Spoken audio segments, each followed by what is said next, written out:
어제 한동훈 전 대표의 책이 나오면서 이 부분에 대해서 여러 가지 화제들 많이 나왔었는데 뭐 이재명 대표에 대한 공격도 좀 담겨 있는 것 같고 그리고 계엄 당시에 담은 상황에 대한 뭐 그런 서술들이 좀 있었어요. 저희가 어제 정치 시그널 나이트에서 이 얘기로 하다가 이제 박민영 대변인과 박상수 변호사가 약간의 좀 이렇게 두 분 간의 이제 감정이 좀 올라오는 상황이 있긴 했는데 김준호 대변인께 먼저 여쭤보겠습니다. 네. 출간 시점이 왜 하필 지금이냐 뭐 이런 것들에 대해서는 좀 설명을 듣고 싶어하는 분들이 많을 것 같아서 한동훈 전 대표가 2월 26일을 네. 좀 정하신 이유가 있을까요? 뭔가 탄핵 심판은 마무리 시점이고 결론은 나지 않은 그런 상황에서 나오는 게 좀 맞겠다라고 판단을 하신 걸까요? 그냥 본인이 책을 다 쓰고 출판사에서 나오는 시점이 그 시점이 아니었겠습니까? 아, 뭔가 더 이렇게 정치적인 뭐 스케줄을 봤다기보다는요. 그러니까 많은 분들께서 이제 설날 이후에 나올 거다, 뭐 2월 초에 나올 거다, 2월 말에 나올 거다, 대통령 최종 그 변론 이후에 나올 거다, 뭐 탄핵 선고 이후에 나올 거다, 뭐 수많은 설왕설래가 있었는데 예. 저는 그냥 개인적인 생각입니다만 한 여러 가지 안들이 있었고 그 안들에 대해서 각자 이제 장단점에 대해서 많은 분들이 얘기하셨는데 예. 그냥 어떤 시점이 이제 정치적으로 이게 유불리를 따진다기보다는 방금 말씀드린 것처럼 책이 우선 출간한 시점에 맞춰서 나오는 거고 그다음에 사실 뭐 언제 등장하느냐에 상관없이 한동훈 대표가 받는 비판적인 부분도 사실 있지 않습니까? 예. 일단 본인이 이제 이겨내야 되고 뚫어 나가야 되는 부분이 있는데 그거를 뭐 며칠 뭐 며칠 일찍 뭐 욕을 먹거나 며칠 뒤에 욕을 먹거나 이게 별로 무의미하지 않냐. 본인이 어쨌든 맞닥뜨려야 되는 상황이 있고 헤쳐나가야 될 경우가 생길 것이기 때문에 그냥 본인은 본인 스타일대로 그냥 전공법대로 가겠다. 나는 이 시점이 맞는 것 같다라고 해서 나온 것 같고요. 뭐 여러 가지 이제 추측이 많은데 예. 저는 결과적으로는 지금 제가 말씀드린 딱 그냥 본인께서는 많은 고민을 하다가 나는 그냥 이 시점에 그냥 나가겠다라고 해서 나온 것 같습니다. 이 시점에 나가겠다.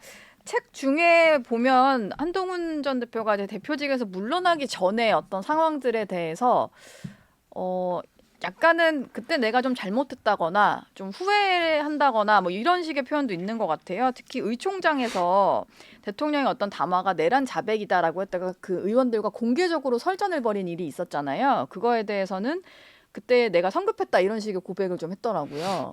좀 돌이켜 보니 내가 좀 잘못한 것들이 있었다라는 좀 되짚는 문장들이 많이 담긴 것 같아요. 예, 그러니까 왜 하필 지금이냐라고 했을 때 제가 어제 그런 말씀드렸잖아요. 대통령이 최후 진술을 통해서 마지막 메시지를 남기고 예. 평의가 시작되는 이 시점에 바로 다음 날에 이 뭔가 이 내란이라는 것을 단언했던 한동훈 전 대표가 이 책을 통해서 계엄을 단죄하지 않으면 이재명의 집권을 막을 명분이 없다. 이제 이런 이야기를 하면서 등장하는 것 자체가 저는 당원들의 상처에 소금을 뿌리는 행위다. 이렇게 기본적으로 평가를 하고, 근데 한동훈 전 대표가 말씀하신 것처럼 그렇게 전 순수한 사람은 아니라고 생각을 합니다. 네. 여러 의도성을 가지고 날짜를 정했을 거다라고 생각을 하는데 이제 질문하신 것처럼 뭐 그 2달간 뭐 두문불출하면서 그런 자성의 시간을 가졌다. 탄핵으로부터 상처받은 사람들에게 미안하다.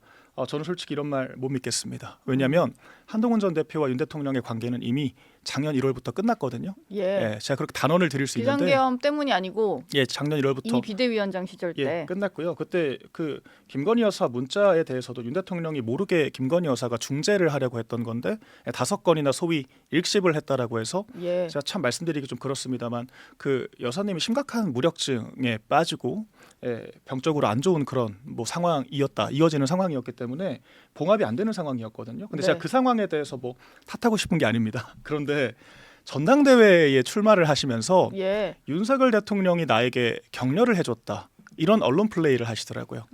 그래서 그때 10초 통화 가지고 무슨 격려를 받았다라고 하느냐, 이제 또 그런 이야기까지 나오면서 설왕설래가 있었잖아요. 잘해봐라 이러면 격려라고 할 수도 있지 않을까요? 근데 10초 안에 할 수 있는 말인 것 같은데. 먼저 전화를 걸었고 예. 잘해봐라라고 한 것이 진짜 격려를 한 것인지 그 받는 사람은 의도를 모를 수가 없잖아요. 네. 관계성이 망가진 상황인데 예. 근데 그런 것들을 저는 당원들을 속이기 위한 좀 기만을 했다라고 생각합니다. 그래서 지금도 사과를 한다, 미안함을 느낀다라고 하면 2달 만에 이 시점에 나오는 게 맞을까요? 그러니까 연예인도 무리를 빚으면 2년은 휴식을 하는데 네. 한동훈 전 대표는 총선을 대패하고도 한 달도 안 돼서 전당대회 나오고 대통령이 탄핵을 당해도 2달 만에 또 책을 나오고 북 콘서트를 한다라고 하니 저는 개인적으로 조금 실망스럽습니다. 사실 이게 좀 한동훈 대표가 극복해야 될 지점이 아닌가 싶어요. 지금 두 분 다 국민의힘 당원이시고 전현직 대변인인데 네. 이렇게 생각하는 사람들이 꽤 있을 거란 말이에요. 당내에서 앞으로 이제 이걸 돌파하기 위해서 한동훈 전 대표도 노력을 하실 것 같은데 좀 어떤 움직임들을 계획을 하고 계실까요? 뭐 당원들을 만나거나 뭐 이런 자리도 좀 있을까요?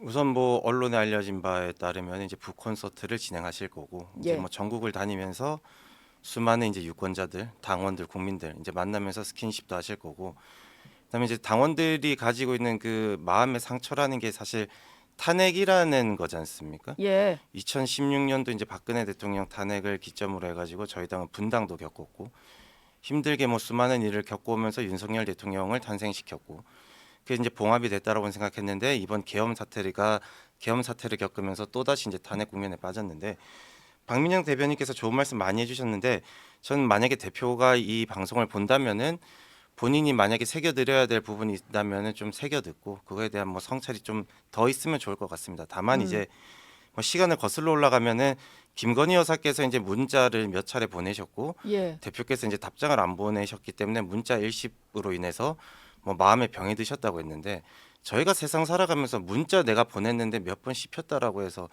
거동을 못할 정도로 마음의 상처를 받거나 뭐 현기증이 오거나 이런 거는 잘 없지 않습니까? 예. 어쨌든 뭐 그렇고 이제 한동훈 대표께서 어쨌든 순수한 의도로 본인이 이제 미안한 감정과 사과의 감정을 느끼고 있다라고 말씀하셨지 않습니까? 예. 그리고 이제 윤석열 대통령에 대해서 20년간 많은 일들을 해왔고 그리고 우리가 이제 함께 시간을 보낸 것도 있었고 거기에 이제 이거 뭐 책에는 있지 않지만 계엄 이후에 저희들끼리 이제 사석에서 저녁을 먹을 일이 있었는데 네. 대표께서도 사실 그 자리에선 거짓말할 이유가 없지 않습니까? 네. 저도 이제 뭐 한동훈계 중에 한 명으로 이제 분류되는 사람이기 때문에 근데 본인도 그게 참 괴롭고 힘들었다라고 하더라고요. 그다음 미안한 감정을 당연히 가지고 있다. 누구보다 그런 선택을 하는 게 내가 제일 괴롭지 않았겠냐라는 말씀을 하셨거든요. 이제 그런 부분이 있고 그다음에 이제 의총장에서 있었던 그 고성 사건은 2차례입니다. 정확하게 말씀드리면. 예. 그러니까 그 대통령께서 담화를 발표하시고 그 직후에 이제 원내대표 선거가 있었던 의총장에 가셔서 예. 이제 이거는 이제 이런 일이 있었다. 내란을 저지른 거를 본인이 자백했다. 이거 하나랑 네.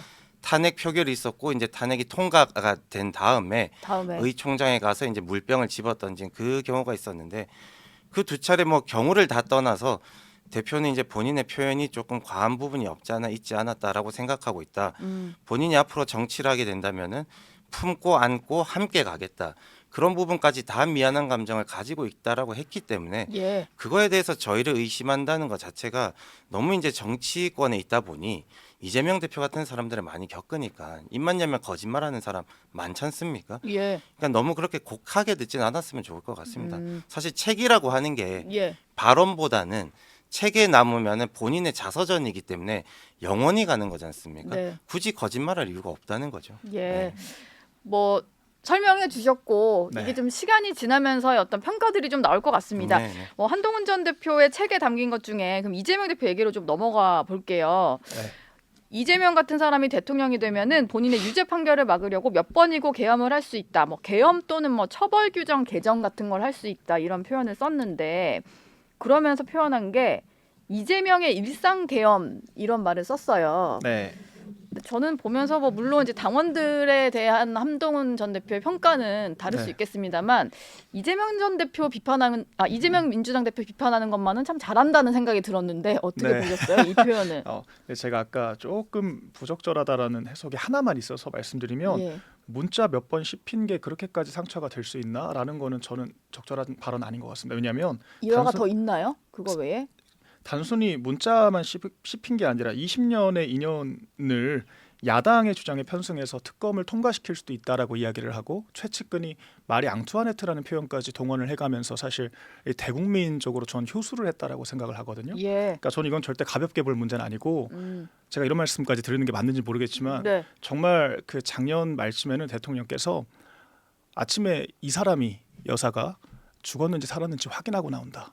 그런 말씀까지 하셨거든요. 예. 그러니까 그 정도로 아침에 그런 상황이 비상계엄 있었다. 제가 그거를 전에 예. 제가 이런 말씀을 좀 일단 이것만 드리겠고 재작년 연말에 말씀하시는 거죠? 작년 말이요. 그러니까 총선이 있었던 게 2024년이니까 2024년 말 맞습니다. 비상계엄이 작년이었죠. 있기 전 그렇죠. 말씀이시죠? 거의 직전이었다라고 하죠. 왜냐 그때 예. 뭐 이 사람이 무력감에 뭐 대외 활동하고 싶어하지 않는다. 이제 그 말씀하셨던 그 시점이었고 이제 이재명 대표에 대해서는 저도 말씀하신 것처럼 그 사실 당선되더라도 재판이 진행된다라는 그런 이야기를 또 제일 먼저 또 꺼냈던 것도 한동훈 전 대표더라고요. 전 그런 발굴하는 부분들은 유의미한 부분들이 있었다라고 헌법 84조 부분 처음 언급했던 게 예. 한동훈 전 대표였죠. 저도 생각을 합니다. 그리고 사실 예. 저도 192석 이재명이 비상계엄 선포를 했을 때 우리가 그것을 물리적으로 막을 수단조차 없다.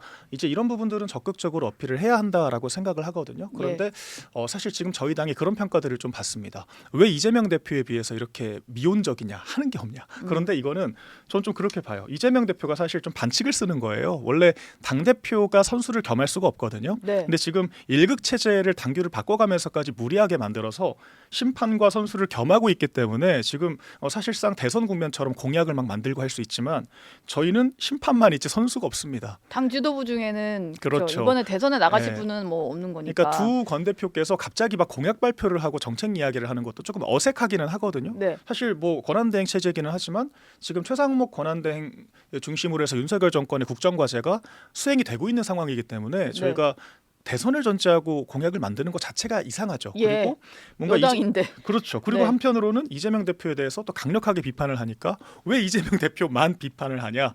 또 이제 그런 말씀을 하시는 분들도 계셔서 저희가 지금 상당히 과도기적 상황에 있다. 저는 그런 말씀을 좀 드리고 싶고 그래서 일단 한동훈 전 대표와 뭐 이제 오세훈 시장 뭐 이제 탄핵을 좀 기정사실화하고 준비를 하시는 뭐 몇 분들이 계시잖아요. 제가 네. 정확히는 기억이 안 나지만 그런 분들은 조금 더 적극적으로 나서 주실 수 있을 거라고 생각을 하고 저는 그런 것들 역시 이 탄핵 심판이라는 것이 결과적으로 이 정치 지형도 중요하기 때문에 무의미하진 않다라고 생각을 합니다.